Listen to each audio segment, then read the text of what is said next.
Hello students and welcome to today's class.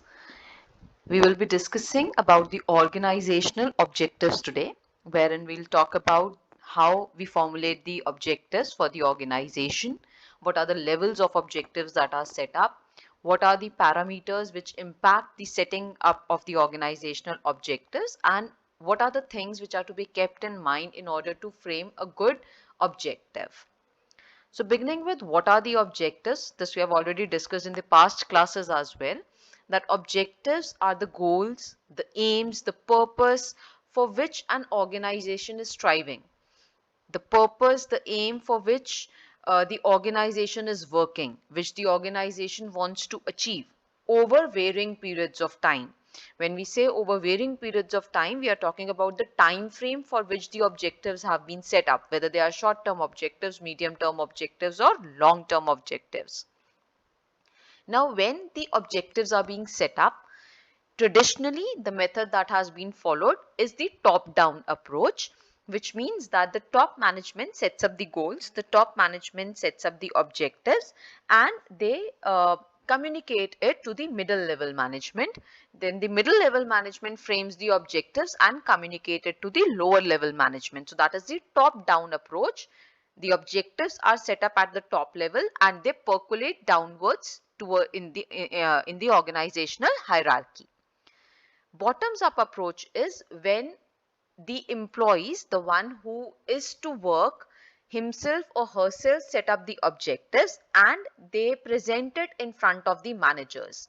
So the subordinates themselves develop the objectives for themselves, the way we discussed in the management by objectives approach, wherein we said that the superior should sit with the subordinate, should discuss with them, and then they should try to come up with the final objectives or the final goals that are to be achieved.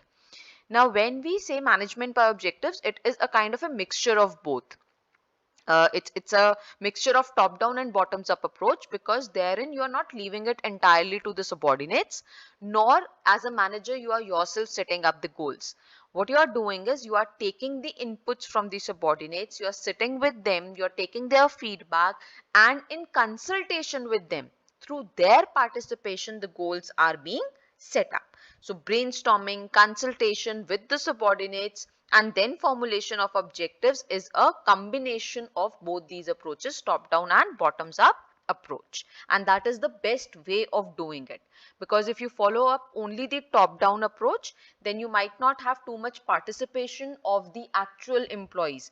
You might be actually losing out on some of the feedback which the lower level managers might be having from the customers, from the other stakeholders, from the market directly. And if you follow only the bottoms up approach, then the chances are there that the subordinate or the employees, they set up a lower target for themselves because they want to shirk work. So a judicious approach would be that you take up a balance of the two, you mix both these approaches, and then the objectives are set up. So if we just break down the concept of objectives, we will get to know what are the features of the objectives or what are the characteristics of the objectives which have been laid down as the next point on the slide. So objectives are the basic plans, because all your planning starts from laying down of objectives. Once the objectives have been set up, then only you formulate the plans in order to achieve those objectives. Then we say that objectives are arranged in a hierarchy.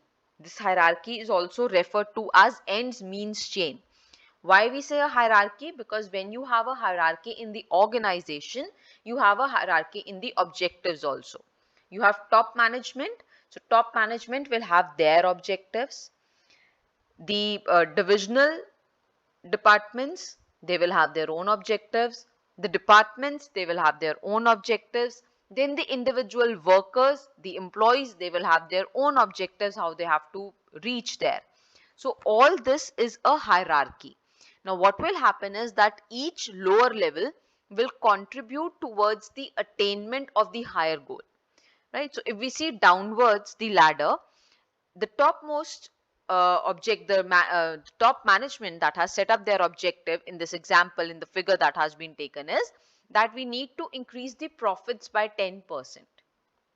Fine. The top management says that this is the objective for this year that we want to achieve, that we want to increase our profits by 10%. Now the division, the particular division of that organization will think that how I can contribute, how we as a division can contribute for the attainment of this objective. So they formulate an objective for their own. They says that okay, we would try to reduce the costs by 15%, because if we reduce the costs by 15%, automatically the profit will increase.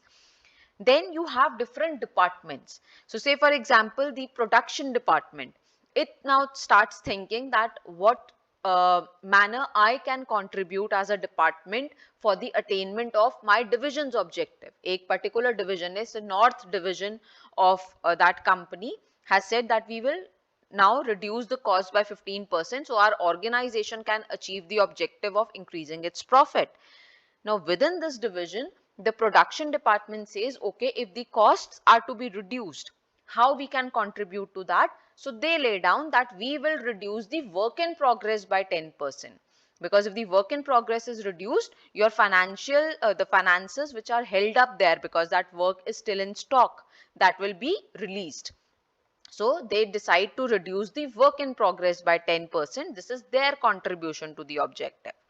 Then the employee's objective, because if my department, right, I am working in the production department and my department has said that we have to reduce the work in progress. So what will I have to do? I'll have to increase my speed. So as an employee, I say that I will accelerate my assembly line by 10%. I will increase the work. I'll increase the speed of my work by 10%, or I will reduce the defects in my work by 10%, because that will also contribute towards the attainment of this objective. So this is how the major objective which was there at the top, which is the end objective that you want to achieve, percolates downwards, and then you have various means of achieving that end objective. That is why it is known as ends means chain. Then you can have multiple objectives, because when you talk about any organization, they will be formulating objective in various fields, right? Any organization will not be having a single objective. We'll just look in the next slide that how there can be multiple objectives and why the organization needs this. Because when you talk about any organization or any company, it is not that they will say that I only want to talk about my profits. No, they will also have to talk about their marketing strategy. So they'll have to formulate an objective for that. They'll also have to think about the product development. So they'll have to frame an objective for that. So that is why the objectives are multiple. See, these are how you can have multiple objectives. These are the fields which Peter Drucker said that these are the areas, these are the fields wherein every organization must set up their objectives. So he said you should have an objective related to your market standing. That is how much market share you are targeting. If the industry, say if I am producing say toothpaste, right? So I know that what is the consumer base for toothpaste and what is my market share in that. Out of the total consumers who are buying toothpaste, how many of them are buying my product? That is my market share. So I have to have an objective about my target market share. What am I targeting? Am I capturing 10% of market? Am I capturing 20% of marketing? What am I looking forward at? Then you must have an objective related to innovation. Because any organization, if it has to survive in long term, they have to come up with innovative ideas. So they'll have to think about the research and development. Which area should we research in? What is it that we have to develop? What are the risks associated with that? Fine. Similarly, productivity, which is the efficient utilization of resources. Then objective related to the physical and financial resources. How I have to deploy my physical resources, how I have to deploy my financial resources. Regarding profitability, regarding the performance of managers, you must have an objective related to employees' performance. You must have an objective related to the managerial performance, related to the development of your managerial staff. Then you can have an objective related to public responsibility, which is the social responsibility. जैसे हम CSR कहते हैं, corporate social responsibility, that how my organization is going to contribute to the society. All these areas are there wherein the organization can have the objectives and should have their objectives framed. That is why they have the multiple objectives. There is multiplicity of the objectives. Then the objectives can vary in time span, which we have already discussed, that it can be a short-term objective, medium-term objective, or a long-term objectives. And the objectives may be general or specific, right? General objective is when you give something which has a broader concern, right? Say for example, if an organization feels that I want my organization to grow in next 5 years. Fine. Say if I am running an organization and I lay down the objective as that I want my organization to grow in next 5 years. This is a broad objective. What will be the specific objective? This was a general thing. What can be a specific objective? That how? What do I mean by growth? For me, growth might mean that I have to increase my market share. For me, growth might mean that I have to introduce new products and services by my organization in the market. It might mean that I have to, increase my productivity. It might mean I have to increase the sales of my existing product. When I will define that, that will become a specific objective. So when we are saying we want to grow, it's a broad objective, it's a general objective. If I say that I want my company to grow by introducing 2 new products in the next 5 years, this is a specific objective. So these are the features of the objectives or the characteristics of the objectives which the organization is framing up. Now we will be talking about that what are the various factors which influence the setting up of objectives. Environment, the external environment, right? What are your competitors doing? That can be one thing. What are your customers wanting, right? What are the stakeholders expecting? What are the suppliers doing? What are the legal things applicable currently? All this will impact your objective setting. Similarly, your internal resources or my internal environment. Am I having enough of human resource? Are my employees happy? What are my strengths? What are my weaknesses? This is going to influence the objectives that I set up for my organization. The vision statement and the value system of top management. Because ultimately, the finalization of goals will be done by top management. Even if we follow a bottoms-up approach, then also you can frame your own objectives as an employee and then you will be giving it to your managers. So finalization of the objectives is with them. So we will have to see that the top management of this organization, what is their value system? Do they prefer people to be innovative? So that kind of objectives will come up. Are they risk oriented? What is their risk orientation? Are they heavy risk takers, the top management? Then they might take up a very risky project as well. But if they are risk averters, they do not want to take too much of risk, then the objective will be framed in that manner. What is the value system of the top management related to quality? Do they prefer quality products only to be given in the market? So the objectives will be set up in that manner. So the vision and the value system of top management impacts the kind of objectives that you are setting up. Then is power play between groups.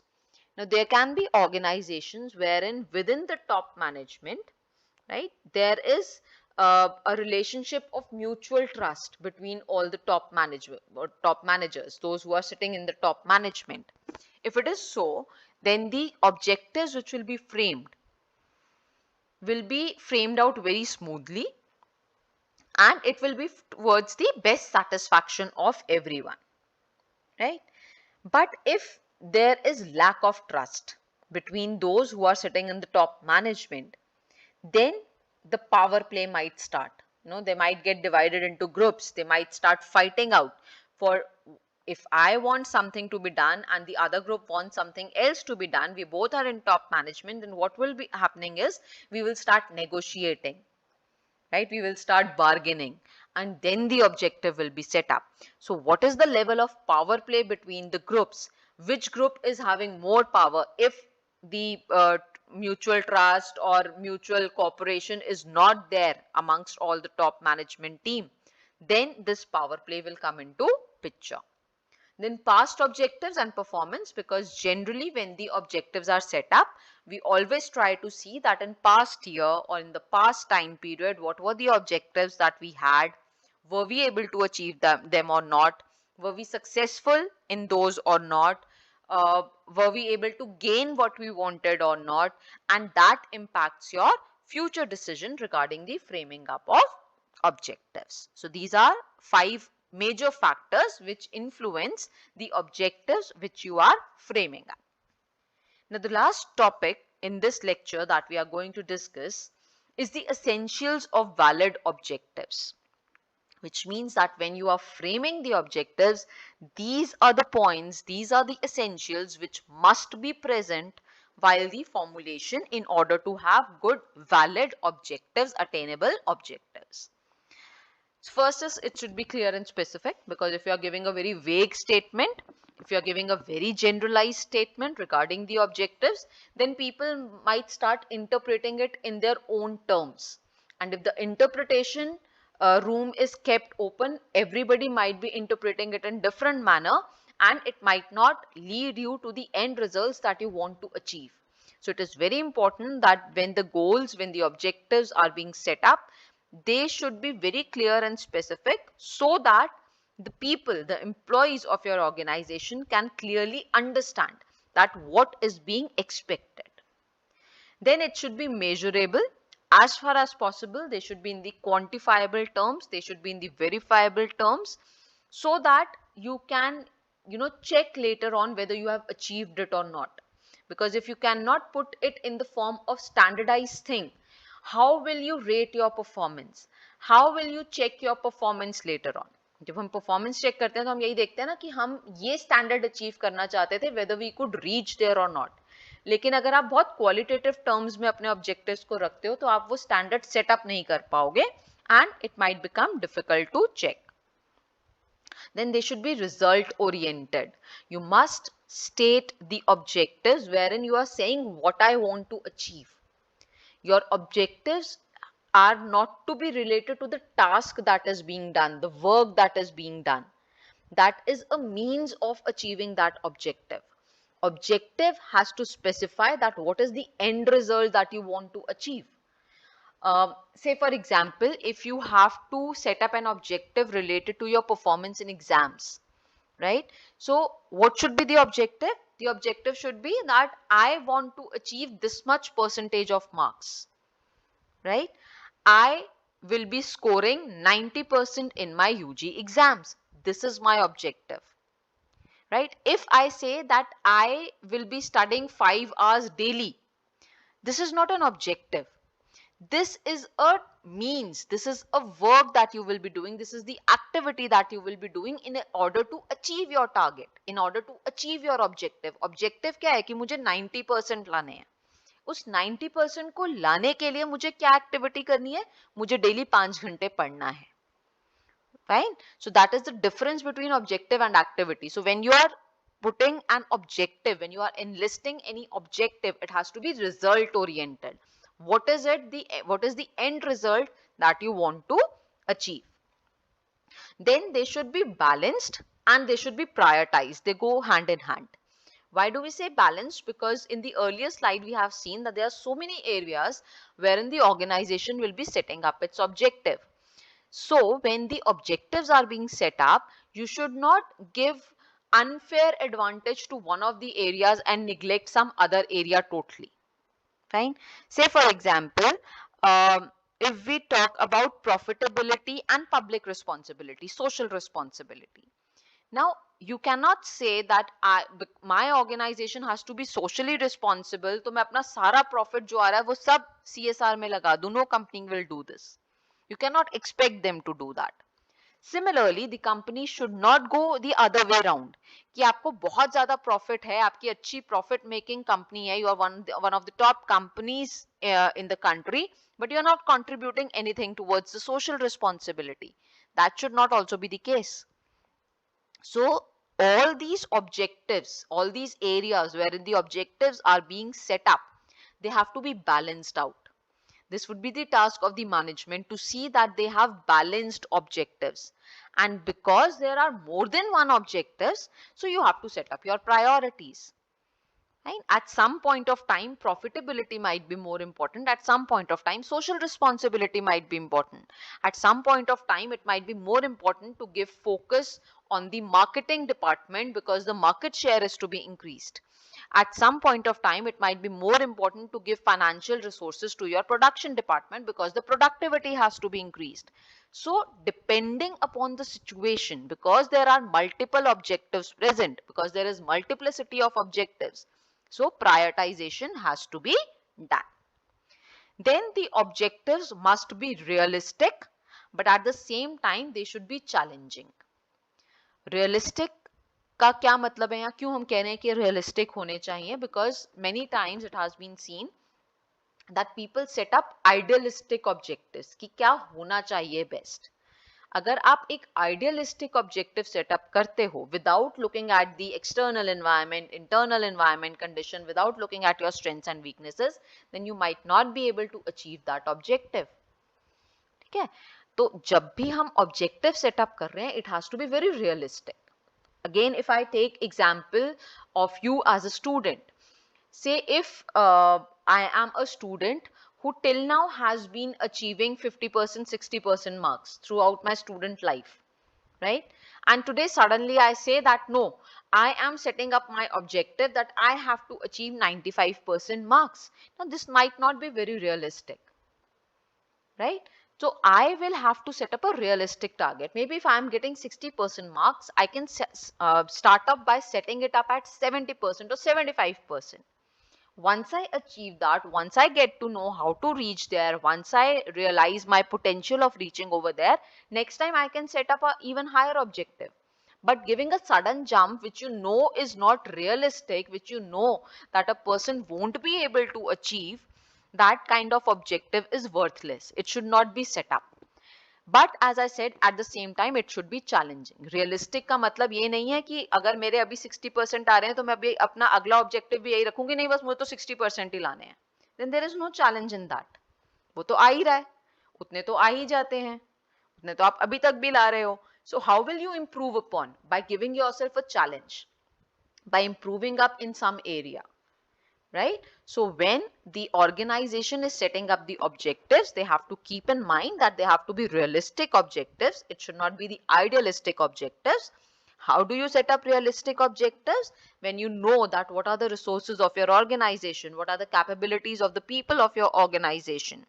Because if you are putting up unattainable objectives, क्या होगा? Frustration built up हो जाएगी कि अगर मैं किसी 50% वाले बच्चे को कहूँ कि नहीं तुम्हें तो 90% ही लाने पड़ेंगे इस बार, तो कुछ नहीं होगा. वो the person would start frustrating. वो पता चलेगा 60% भी नहीं आ पा रहे क्योंकि उसने बिल्कुल ही पढ़ना छोड़ दिया. So that should not be done with anyone. You should give them attainable targets, realistic targets, and at the same time such thing that challenges them to perform better, to give more inputs that they have been giving till now. Then next is that they should be valid objectives. Valid objectives का यहाँ पे मतलब ये है कि आप उसको time to time revisit करते रहो ऑब्जेक्टिव्स को. बिकॉज हमने पहले भी डिस्कस किया था that when you are talking about future you can not be 100% sure. So when you are setting up an objective, you are setting it up for a future time period, तब वो achieve होगा future में. तो हो सकता है in between the time period आपको उन्हें रिविजिट करने की जरूरत पड़े because the environmental conditions have changed, because the situation might have changed, and you have to see that there is a need of change in the objectives. तो वो valid objectives तभी रहेंगे जब आप उनको रिव्यू करते हो और रिवाइज करते हो as per the changing conditions. And last is that they should be acceptable to the people who are going to achieve it. It should be acceptable to the employees of the organization. तभी जो bottoms approach है वो क्या कहती है, या जो management by objectives की अप्रोच है वो क्या कहती है, that you tell the employees, you make the employees a participant while setting up of objectives. Because if as an employee I am participating when the objectives are being set up, if I am being asked, if they are being set up in consultation with me, the chances are higher that I will contribute better. Chances are higher that I will give my 100% efforts for attainment of those objectives, क्योंकि जब वो objectives बनाए जा रहे थे तब मेरे से consultation लिया गया था, मुझसे बात की गई थी. It has been in my purview to set up those objectives. It was only after my approval, or it was only after taking up my feedback, that this objective have been set up. So because I have been a participant to that setting up, the chances are higher that I will also contribute in a better manner to it. So that will be it for our today's lecture. See you in the next class.